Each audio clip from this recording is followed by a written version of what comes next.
Berikut saya rangkum beberapa karomah dari Guru Mulia Habib Umar bin Hafidz. Yang pertama, menghidupkan orang yang sudah wafat. Dikisahkan bahwa ketika seorang aktivis senior yang berasal dari Yaman sedang sakit, sedangkan Guru Mulia Al-Habib Umar pada saat itu menjalani ibadah umroh, dan aktivis ini sedang sakit parah dan akhirnya dibawa ke Jordan untuk dioperasi. Namun operasinya gagal, ia pun akhirnya wafat. Sudah dipakaikan kejut jantung berkali-kali, namun dia tidak lagi bernafas dan jantungnya pun berhenti. Ia pun akhirnya dimasukkan dan didorong ke kamar jenazah. Teman-teman yang menemaninya menangis sambil melihat aktivis ini didorong ke kamar mayat dengan kedua telapak kaki agak tersingkap. Maka kemudian ia menelepon sang Guru Mulia Al-Habib Umar yang sedang melakukan ibadah umroh, menyampaikan bela sungkawa dan kabar duka tentang kematian sang aktivis. Namun dengan sekejap sang Guru Mulia menjawab dengan tegasnya hanya dengan satu kata, "Tidak." Lalu beliau menutup telepon. Ucapan beliau yang saat mengatakan tidak itu dalam waktu yang bersamaan ibu jari si mayit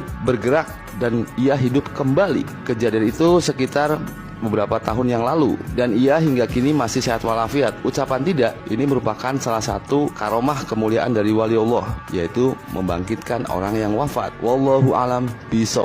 Yang kedua, karomah menundukkan singa. Diambil dan diedit dari tulisan Kiai Haji Muklas Nur, yaitu ketua pondok pesantren di Lirboyo, Kediri. Kisah ini juga sempat disinggung oleh almarhum Al-Habib Munzir bin Fuad Al-Musawa. Dikisahkan pada suatu saat Al-Habib Umar bin Hafidz ingin menjalankan perjalanan dakwah ke pedalaman Afrika. Saat itu beliau ditemani oleh seorang mu'alaf bernama Komis. Komis yaitu salah satu orang yang sudah masuk Islam melalui perantara Al-Habib Mansur bin Toha Al-Haddad dan sering membantu kegiatan dakwah beliau selama di daerahnya. Pedalaman Afrika yang ingin dikunjungi oleh Al-Habib Umar wajib melewati hutan belantara, yang mana hutan belantara Afrika terkenal akan flora dan fauna dan binatang buasnya. Tapi dengan mantap Habib Umar bin Hafidz memberikan isyarat untuk segera berangkat. Akhirnya dimulailah perjalanan dakwah beliau. Sebelum beliau masuk ke hutan, beliau beserta rombongan dihentikan oleh beberapa polisi yang sedang berjaga di suatu pos dekat dengan hutan yang ingin beliau lalui. Maksud dari polisi tersebut adalah hendak memperingatkan agar Habib Umar tidak memasuki hutan tersebut dikarenakan hari sudah malam. Dikhawatirkan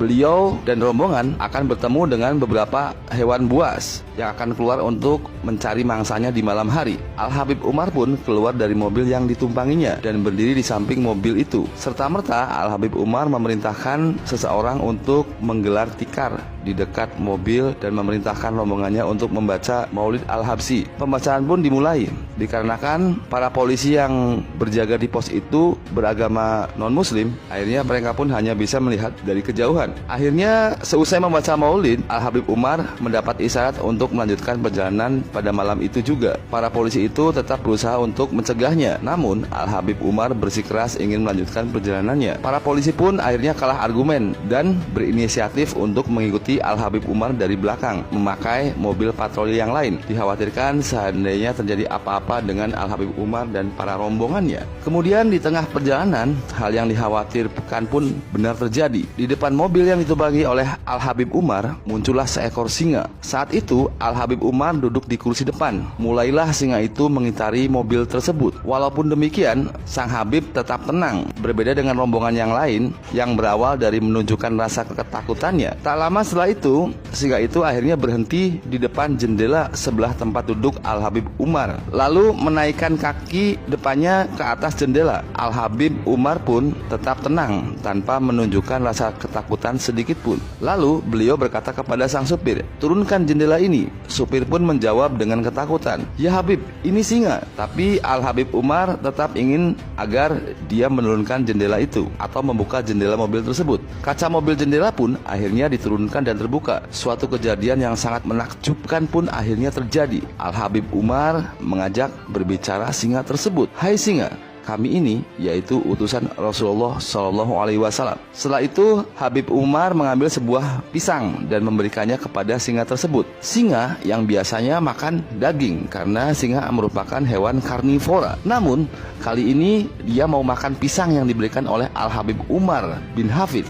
Setelah memakan pisang tersebut, singa ini mengangguk-anggukkan kepalanya lalu pergi meninggalkan Al-Habib Umar dan para rombongan. Akhirnya perjalanan pun kembali dilanjutkan. Tak lama setelah itu Al-Habib Umar dan rombongan sampailah di tempat tujuan.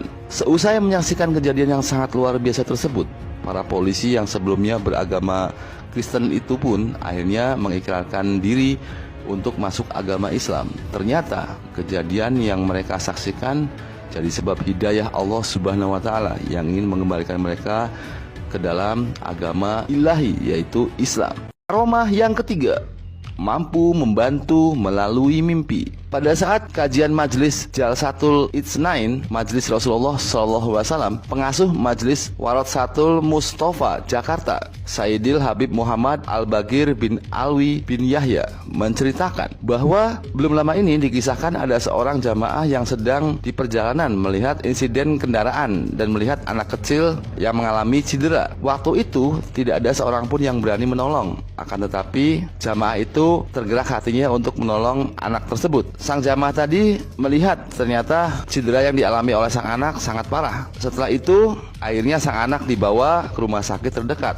Akan tetapi melihat keadaan yang sangat parah yang dialami oleh si anak, pihak rumah sakit tersebut tak mampu menerima dan tak sanggup untuk menanganinya. Setelah itu bergegaslah jamaah tersebut membawa anak ini ke rumah sakit berikutnya dengan penuh keyakinan dan pengharapan besar atas kesembuhan anak tersebut. Di perjalanan pun terus bertawasul berdoa memohon pertolongan kepada Allah Subhanahu wa Ta'ala. Dengan bertawasul, sang jamaah berdoa, "Ya Allah, dengan keberkahan guru mulia Al-Habib Umar bin Muhammad bin Salim bin Hafidz dan dengan keberkahan Syekh Abu Bakar bin Salim, mohon tolong anak ini ya Allah." Ia bertawasul dari hatinya yang paling jujur, semata-mata memohon pertolongan kepada Allah Subhanahu wa Ta'ala. Setelah itu sampailah ia di rumah sakit. Kemudian sang pasien atau anak tersebut ditangani oleh dokter dan diobati dengan segala macam penanganan sesuai medis. Seusai mendapatkan pertolongan pengobatan, subhanallah, dirapikan kembali cedera di kepala anak tersebut. Kemudian sang dokter berkata, ini kena selaput otaknya,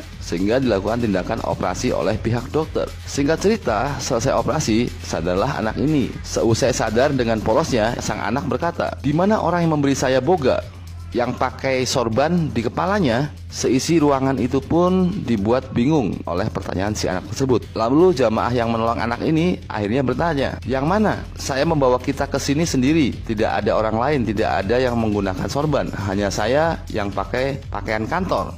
Tapi hatinya jujur, mungkin anak ini belum sempat bertemu dengan guru mulia. Setelah itu dilanjutkan lagi, sang anak berkata, "Itu yang jenggotnya merah." Mendengar pernyataan anak ini, teringatlah Habib Bana Umar bin Hafidz di benak jamaah itu. Lalu kemudian ia mengambil handphone miliknya dan menelusuri foto guru mulia dan mencari foto Habib Umar bin Hafidz, lalu menunjukkannya kepada anak tersebut. "Yang inikah orangnya?" Dan lagi-lagi dengan polosnya sang anak itu menjawab, "Iya, yang ini orangnya. Tadi dia memberi saya makan yang enak-enak." Yang keempat, mampu membuat satu gedung warga Inggris non-muslim masuk Islam. Al-Habib Qasim bin Husain Al-Atos, Kodim guru mulia ketika di Darul Mustafa, menceritakan kejadian yang beliau dengar langsung dari lisan Al-Habib Muhammad bin Umar bin Hafidz, putra guru mulia. Suatu waktu, kurang lebih sebulan yang lalu, murid Habib Umar bin Hafidz di Britania, Inggris membuat acara semacam seminar dalam satu gedung berkapasitas 3.000 peserta yang semuanya dari kalangan profesor, doktor, dan kalangan terpelajar, namun kesemuanya beragama non-muslim.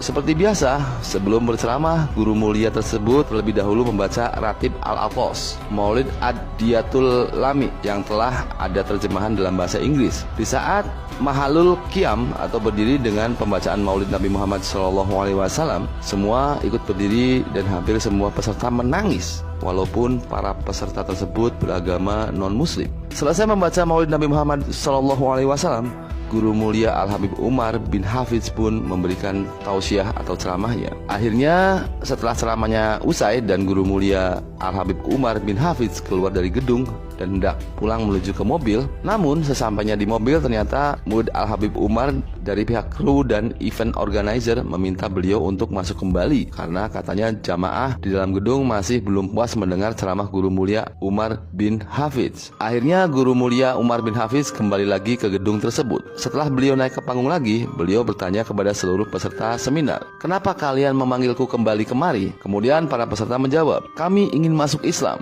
dan mengucapkan syahadat melaluimu." Subhanallah, tidak kurang dari 2.900 peserta yang berada di dalam dalam gedung tersebut, pada saat itu langsung mereka semua masuk Islam. Pernah juga dikisahkan ada seorang lelaki non-muslim bertemu dengan Habib Umar di sebuah bandara airport atau bandara penerbangan. Tanpa disadari, beliau menghampiri Habib Umar dan memeluknya dan berkata, "Aku tidak tahu apa yang Anda kerjakan dan siapa Anda sebenarnya, tapi tiba-tiba aku ingin menjadi seperti Anda." Segeralah setelah itu dibimbing oleh Habib Umar bin Hafiz, orang tersebut akhirnya mengucapkan syahadat dan masuk Islam menjadi seorang muslim.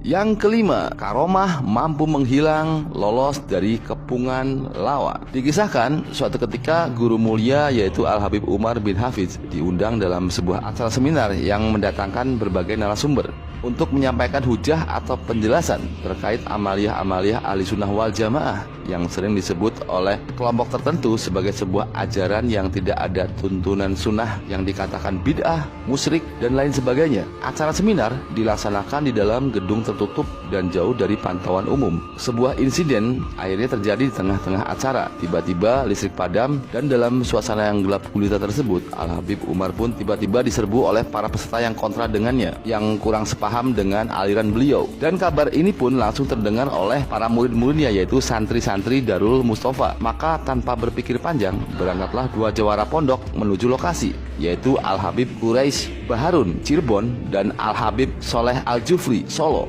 Begitu sampai di lokasi, beliau berdua nampak marah besar dan tidak sabar untuk segera masuk ke dalam gedung di mana guru mulia Al-Habib Umar Al-Hafiz sedang dalam bahaya. Al-Habib Quraisy tidak berpikir untuk lapor polisi atau mengajak pasukan dari teman-teman pondok. Beliau justru berangkat sendiri dengan Al-Habib Soleh Al-Jufri saja. Sebelum bisa menembus masuk ke dalam gedung yang tertutup tersebut, beliau bertanya kepada salah seorang yang ada di sekitar tersebut, mungkin kepada supir Al-Habib Umar, "Apa benar ada insiden bahwa guru kita sekarang sedang dalam bahaya di dalam sana?" Kemudian orang tersebut menjawab, "Ya benar, tadi guru kita menyampaikan materi ini itu. Lalu tiba-tiba ada suara seperti perdebatan hebat. Lalu listrik padam dan para hadirin ramai-ramai menyerbu guru kita. Dan insiden itu pun masih berlangsung sampai sekarang." Al-Habib Quraisy Baharun Cirebon lalu berkata, "Lalu bagaimana keadaan guru kita?" Kemudian dijawab, "Itu, guru kita baik-baik saja, tidak merasa disentuh oleh siapapun. Beliau sedang istirahat santai di dalam mobil, dan entah siapa yang saat ini sedang diserbu di dalam sana." Subhanallah. Karomah yang keenam, membakar jin dengan tatapan mata. Seorang santri dari Darul Mustafa Malaysia mendapat kabar yang cukup mengagetkan dari seorang keluarganya di rumah. Kabarnya ketika itu saudarinya yang sedang di rumah sedang dirasuki oleh jin goib. Pihak keluarganya telah mengusahakan berbagai cara untuk mengeluarkan jin tersebut, tapi ternyata hasilnya sia-sia saja. Akhirnya santri tersebut berinisiatif untuk meminta bantuan kepada gurunya yaitu Guru Mulia Habib Umar bin Hafiz. Setelah Guru Mulia Habib Umar bin Hafiz selesai menunaikan sholat, santri tadi memberanikan diri untuk maju mengutarakan niatnya.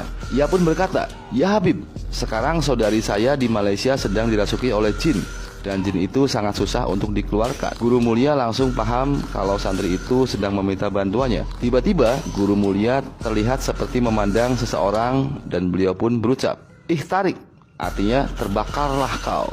Santri itu sempat bingung dengan apa yang dilakukan oleh Guru Mulia Habib Umar bin Hafiz, tapi ia hanya berhusnuzon, mungkin ada hikmah di balik semua ini. Lalu santri itu pun pamit untuk segera menghubungi keluarganya dan memastikan keadaan saudarinya. Dan subhanallah, jin yang merasuki tubuh saudaranya itu telah keluar, dan dia baru sadar maksud dari sikap Habib Umar tadi, seperti memandang ke arah jin itu dan kemudian mengancamnya dengan ucapan ihtarik. Seorang santri Darul Mustafa lain pernah ditanya oleh seorang Syekh Tarim. Syekh berkata, "Apakah kau tahu mengapa gurumu sering diundang acara selamatan rumah baru?" Santri itu menjawab bahwa ia tidak tahu. Lalu Syekh itu pun menjawab pertanyaan sendiri. "Apabila gurumu itu hadir di rumah yang masih dihuni oleh jin, maka hanya dengan beliau melihat ke suatu arah, jin-jin di arah itu pun akan lari keluar dari rumah tersebut, dan begitu pun seterusnya hingga rumah tersebut bersih dari para jin dan gangguan goib. Wallahu alam bisawab."